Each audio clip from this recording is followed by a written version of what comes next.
โอเคพี่น้องเนาะเปิดภาพมากกับ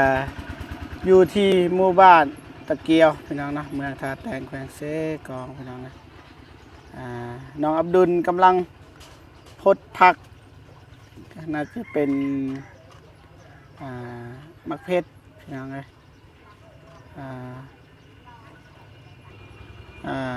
น้องเพิ่นกำลังพดมักเพชรพี่น้องเลยทางนี้ก็ปลูกมักเพชรคือกันแต่ว่าทางแม่เฒ่าเพิ่นก็อยากได้ตะไคร้พี่น้องอยากได้ตะไคร้นั่นแหละอยากเฮ็ดสวนผักอยู่นี้พี่น้องแต่ก็บ่ทันมีเงินนะพี่น้องนะแต่ว่าบังเอิญเบาเจ็บก็มีเงินพี่น้องนะเพราะว่าทางผู้ใหญ่ใจบุญเพิ่นซอยก็คือเอื้อยติงอยู่สยามบุรีพี่น้องนะโอนเงินมาให้เบาเจ็บ300,000กีบพี่น้องให้ซื้ออีหยังก็ได้ให้น้องเพิ่นพี่น้องนะเอากับทักทายสบายดีและสวัสดีพ่อพี่น้องเบิดสุขุสุคนพี่น้องเนาะกันยินดีตอนรับเข้าสู่ซองเบาเจ็บแนลคือเก่าพี่น้อง อยากเจ็บคอพี่น้องเลยแต่ว่าเบาเจ็บก็ซื้อๆแต่ไงเงินน้องติงนั่นแหละหรือว่าติงมาถ้าบริธามอายุว่าไอ้เพิ่นอายุเท่าใดนะแต่ว่าฮู้อยู่เพิ่นอยู่สยามบุรีพี่น้องสบายดีน้องอ้าวยิ้มเด้อจะให้เด้อเฮ็ดหยังกี่ฮอดพักแล้วเลยเลย อยู่ไซน้องว่าอยากเฮ็ดสวนผักอยู่ไซกับแม่เฒ่าเจ้าอยู่นี่บ่เลย ดินคือดินหน่อยมันต้องมางตัวนี้เด้แม่เฒ่าเอ้ยสบายดีบ่แม่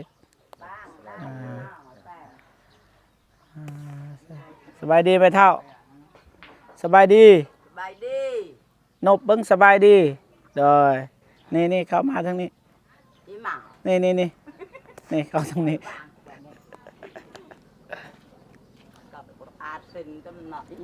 บ่เป็นหยังป่าอย่างนั้นแหละบ่ว่ากันธรรมศาสตร์พี่น้องอยู่ไสแม่เฒ่าอยากเฮ็ดสวนนี่แต่ว่าดินมันน้อยจักสิเฮ็ดนี่มีแต่ว่าหม่างตัวนี้คันอยากเฮ็ดไผสิหม่างมันนี่บ่มีไผมั่งแบบบ่เห็นหง มีบ่พี่น้องอีหยัง น้อยค่อยค่อยมั่ง อับดุลเพิ่นไปยืนใกล้ มั่งเฮ็ดบ้าน หม่างเฮ็ดสวนไผสิหม่างมันนี่ บ่จักบ่มีไผค่อยค่อยมั่งค่อยออกตัวนี้เนี่ย หม่างเลยตอนนี้เอาบ่ได้ ทำเลย คำเล ไผ ย สิมั่งได้ยังแพงบ่เห็นหง ให้พี่น้องหม่างเด้อ เด้อ ให้เขาเจ้าหม่างให้แน่เด่นบ่หลายดอกมีเด่น บ่ได้อยู่พี่น้องเอ้ย ก็คัดอยู่นี่ นี่เพราะว่าเป้าหมายของบ่เจ็บก็คือแต่ก่อนเฮ็ดสวนผักอยู่นี้พอให้น้องเพิ่นมีรายได้พี่น้องเอ้ยนะเพราะว่าทางบ่เจ็บจะวางแผนตอนมาแรกๆเลยทำอิฐทำออเลยนี่แหละว่าสิมาเฮ็ดสวนผักให้น้องเพิ่น โดย บ่ฮู้ว่า300,000เฮาสิซื้อได้หรือบ่แต่ว่าน่าจะเหลือเพราะว่าบ่เจ็บเคยซื้อช่วงนั้น80ปลายหรือว่า90นี่แหละ3-4ด่างน่ะสิพอแล้วเพราะว่าดินมันก็บ่ได้หลายปานใด รวมหัววะ ก็ว่าบ่แม่นล้อมหัวน่ะซื้อตะข่าย ตะไคร้ ยัง แบบนี้บ่ นี่ตะข่ายนี่ตะข่ายแบบนี้นี่ตะเบิงนี่ บ่ให้ไก่เขา แหม่ไว้สัตว์เข้าอะนะ สัตว์ สัต เข้า ว์น้อยนี่แหละ เครือคืน เนาะแต่ว่าต้องยุบเอาตัวนี้ออก แหม่ยกไปเด้อเท่าเด้อ มันจังสิได้พื้น พี่ ที่ น้องให้แน่ตัวนี้ก็ออกเบิดตัวนี้นี่แนวนี้เนี่ยออกเบิดมันเกะกะนะพี่น้องสบายมีน้ำแนวหดผักก็ยังเห็นน้องเพิ่นหดบางยานบ่มีเอาแต่ถ้วยหด เอาแต่ถ้วยบ่มีนั่นตัว ต้องใส่ชั่ว เป็นหด สั่วไปใช้สัตว์บ่มีบ่ บ่มีเลยบ่ได้เฮ็ดขนาดนี้บ่ได้ซื้อตัวบ่มีเงินซื้อ เอาอีกแล้ว อีหยังก็บ่มีพี่น้องจักเฮ็ดเท่าใดแล้ว ตกยากลูก อือฮึ นี่คือหอดคือเอา ได้ ดัน ได้ สวยขนาดทอดนี่คือปลูก ปลูกมันแต่คันสิเฮ็ดนานผักเนี่ยออกเบิดตัวนี้เจ้าต้องขุดเฮ็ดนานดีๆคันบ่เฮาสิปลูกผักจะได้แบบปลูกแบบนี้ ต้องเรียนเป็นแถวบอกอะมักเพชรนี่คือว่ากันเนาะ โดย เฮาต้องขุดนั่นแหละ แม่น มีว่าคนขุด ปลูกหลายๆอย่าง มี แล้ว ไผ่ขุด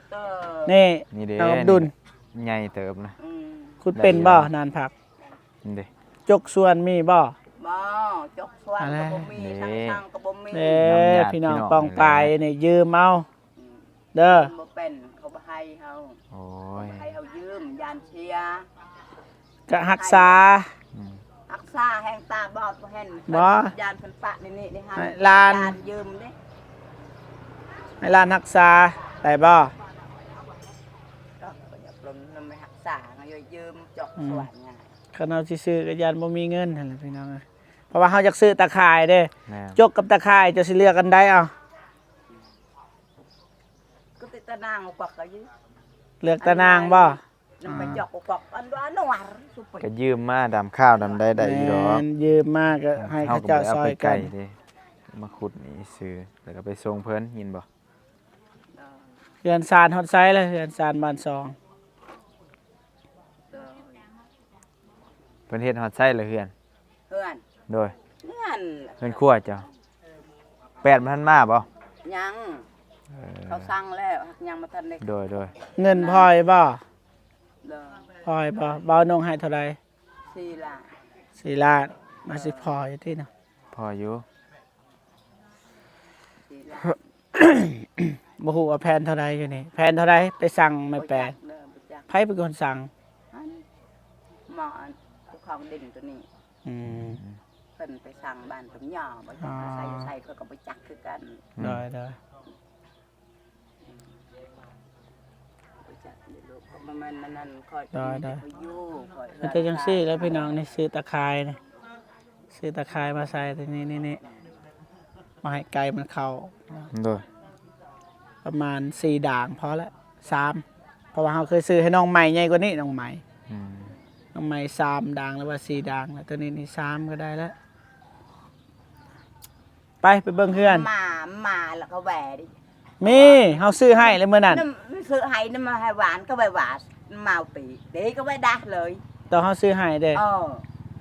มาไปอันนี้ไอ้แต่กุยดังดูดอกเขาไปหวานกุยดังเอาไปกองกุยดูแต่ไงหวานเดี๋ยวก็ไปดักตักไม่ตมน้ำมาเอาปีก็ไป บ่ได้เลย ก็ไป แต่ ดัก ซื้อใหม่แล้วอยากได้ผักอีกอย่างแน่ เอ้ยอยู่บนในมามือมากหรอเสียแล้วก็อยู่ก็แหวน เอาใน เออ มักแตง เออ ในมักแตงซอง มาอัน อีกอย่างอีกผักกาดผักบงเอาบ่ผักบง เอากับเวลาบองพองหนึ่งก็พอแล้วกินบองกา ผักกาดผักบงอีกอย่างอีก ยังจังปกปี บ่มีแล้วมะเขือ เครือแตง เขือแล้วแหวนเด็ก โอเคได้แล้ว มาเข้าไปหวาดสิ เดี๋ยวสิซื้อมาให้เด้อ ได้ ได้ ใจ จะเคลียร์พื้นที่แล้วก่อน มีแต่เฮ็ดอะไรก็ได้ให้มันแปลนตัวนี้คันบ่แปลนเฮาก็บ่ซื้อให้ ได้ เพราะว่า เป็นแล้วหามั่งตัวนี้แน่ ได้มื้ออื่นนี่ม่างเด้อ ได้ ขอโทษหลายๆเด้อบ่แม่นสั่งพี่น้อง อยากให้คือฮู้แล้วให้แม่เฒ่าเพิ่นได้หั้นนะ โดย ถ้าบ่มางก็บ่ฮู้ว่าสิเฮ็ดอยู่ไสเพราะว่ามัน ต่อไปก็มาต่อไปอนาคตมันเฮาก็สิบ่ได้เข้ามาซอยตลอดนะ แม่น หลังจากเฮือนซ่านบันซอย อยากสร้างอาชีพให้น้องเพิ่น โดยเพิ่นก็พอได้ปลูกผัก พอได้กิน ได้ แต่ว่ามันหลายก็ขาย ก็มันก็นำบ่ขายเบิดแล้วก็ปลูกต่อเบิด โดย ปลูกต่อเบิด แม่ ปลูกต่อแบบนั้นเฮาสิบ่อึดแนวกิน แม่น ยินบ่น้องอับดุล อย่างน้อยก็มีผักกินพอได้จำแจวลวกผักจำแจวก็โอเคแล้ว ไปเบิ่งเฮือนพี่น้องเอ้ย ไปเบิ่งเพื่อนเจ้าน้อยหนึง กูจะต้องเยื่อไหม ไปพี่น้องเอ้ยเบิ่งเฮือนน้องอับดุลอับดุลอับดุล แหวนเนี่ยไปจอ เด้อ ตลาด นี่พี่น้องเอ้ย ประมาณนี้แหละคือเก่า แต่ มั ว่าน มี แปด การ บ่ เปลี่ยน มา แปลง เนาะ แต่มันก็เปลี่ยนแปลงอยู่พี่น้องก็คือนี่แหละเริ่มเปื้อนอีกแล้ว น้ำมันจะไปแย่แดงถึงนอกับเปลือก คนไก่ก็ ดูกว่า อืม มาแย่อัน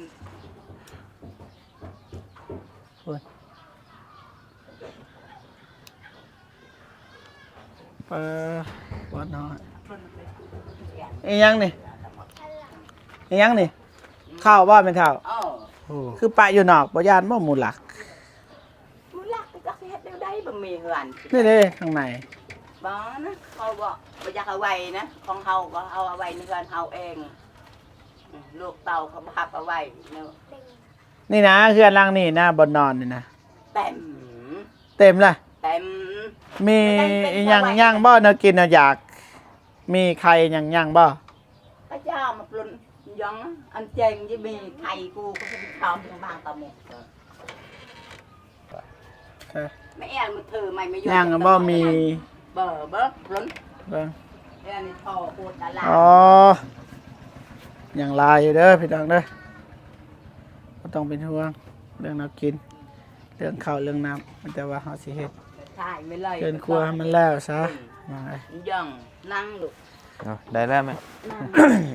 นั่งกะลางบอลบังกูตาหมก อืม ไม่แอนมันเธอไม่มาย่อตาหมดเบอร์ตอนไหนกูกะลางสิอย่าไปนักเอิญกูกะลางคน โอเคพี่น้องนะ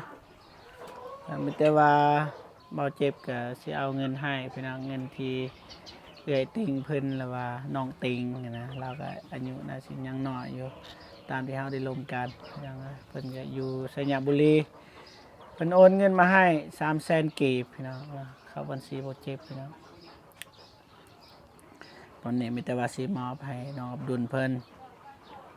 300,000พี่น้องบ่ฮู้ว่าน้องอับดุลเพิ่นอยากได้หยังถ้าอยากได้ตะข่ายก็ซื้อตะข่ายถ้าอยากได้ในพักก็ซื้อในพักมันพอแล้วเงินสำนี้นะได้อยู่เด้อ โดย อ่าได้ นั่นละเซ็ตนั่นได้เงินเนี่ยซื้อบ่ไปซื้อเองบ่หรือว่าให้บ่เมกไปซื้อให้ ง่ายไม่ยอมปล่อยก็เตยใหม่เนี่ยปล่อยตะนานก็เบิ้งไม่เป็นเลยเบิ้ง เจ็บแล้ว นั่นได้ ให้อายซื้อบ่ โดย แปะ หา แปะ ทีมงานซื้อให้เพิ่นว่าไม่แต่ฝากให้น้องขอบอกขอบใจขอบบุญขอบคุณเอื้อยติงเด้ออยู่สระบุรีนบมือแล้วก็ขอบอกขอบใจ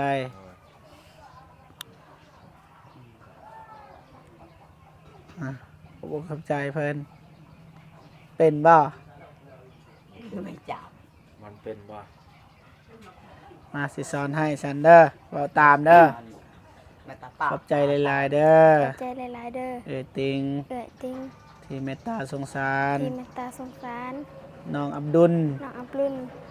จังใดก็คอยเอื้อย จึงได้ก็ขอให้เอื้อย จงมีแต่ความสุข จงมีแต่ความสุข สุขภาพแข็งแรง สุขภาพแข็งแรง ขอให้อายุมันควรยืน ขอให้อายุมันควันยืน ความเจ็บบ่ให้ได้ ความเจ็บบ่ให้ได้ ความไข่บ่ให้มี ความไข่บ่ให้มี ปรารถนาสิ่งใด ปรารถนาสิ่งใด ขอให้ได้สิ่งนั้น ขอให้ได้สิ่งนั้น สา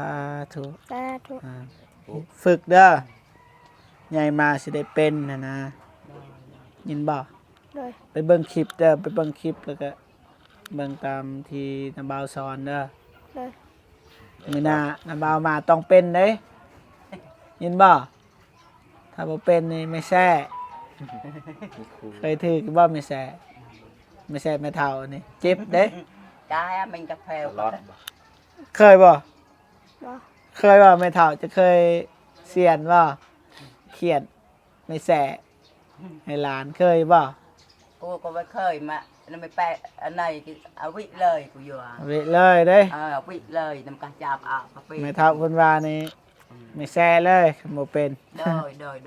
คิดเลย กันเป็นเฮ็ดเวียกเฮ็ดงานไปรี เด้ บี อ บั เด้อ ว เด้อ แปะแอนไม่แท้ มันจะจังสั่นเด้อ โดย ลูกหลานสิกลับก่อนเด้อไม่เท่ายินบ่ เอ็นโดย ได้ไปบัดนี้ทางเฮาก็สิกลับก่อนเด้อน้องอับดุลเด้อ โดย ไปบัดนี้เอาไว้ โอเคเอามีแต่อันนี้ มา บ่ ให้ เจ็บ น้องก็ได้ ชื่อตะนาง ชื่อตะนาง เลย ถ้าเราได้เข้ามาเด้อ นี่ล่ะ บ่ต้องเป็นห่วง เลย ได้ไปวันนี้ เอาเป็นเต็กแหวกบาเป้ จะหน่อยก่อนนะว่ากันกลับกันเด้อ กูโยดอกไทย ได้ อีจะหมดเบอร์ โอเคพ่อพี่น้องเนาะบ่าวเจ็บก็ขออนุญาตเดินทางกลับบ้านก่อนเนาะก็ได้ก็ขอบอกขอบใจขอบคุณ FC ทุกท่านที่เข้ามากำลังใจตลอดมาพิเศษสุดก็คือขอบอกขอบใจขอบคุณไอ้ติงเพิ่นนะอยู่สัญญาบุรีที่ไว้วางใจบ่าวเจ็บเป็นสะพานบุญจังไดก็ขอให้เอื้อยเพิ่นจงมีแต่ความสุขสุขภาพแข็งแรงขออายุมันควรยืนนะความเจ็บบ่ให้ได้ความคายบ่ให้มีปรารถนาสิ่งใดขอให้ได้สิ่งนั้นอย่าเจ็บอย่าจนในการให้ร่ำรวยๆสาธุ สาธุ เจอกันคลิปหน้าพี่น้องสำหรับคลิปนี้สบายดีเด้อไป ดี บ๊ายบายพี่น้อง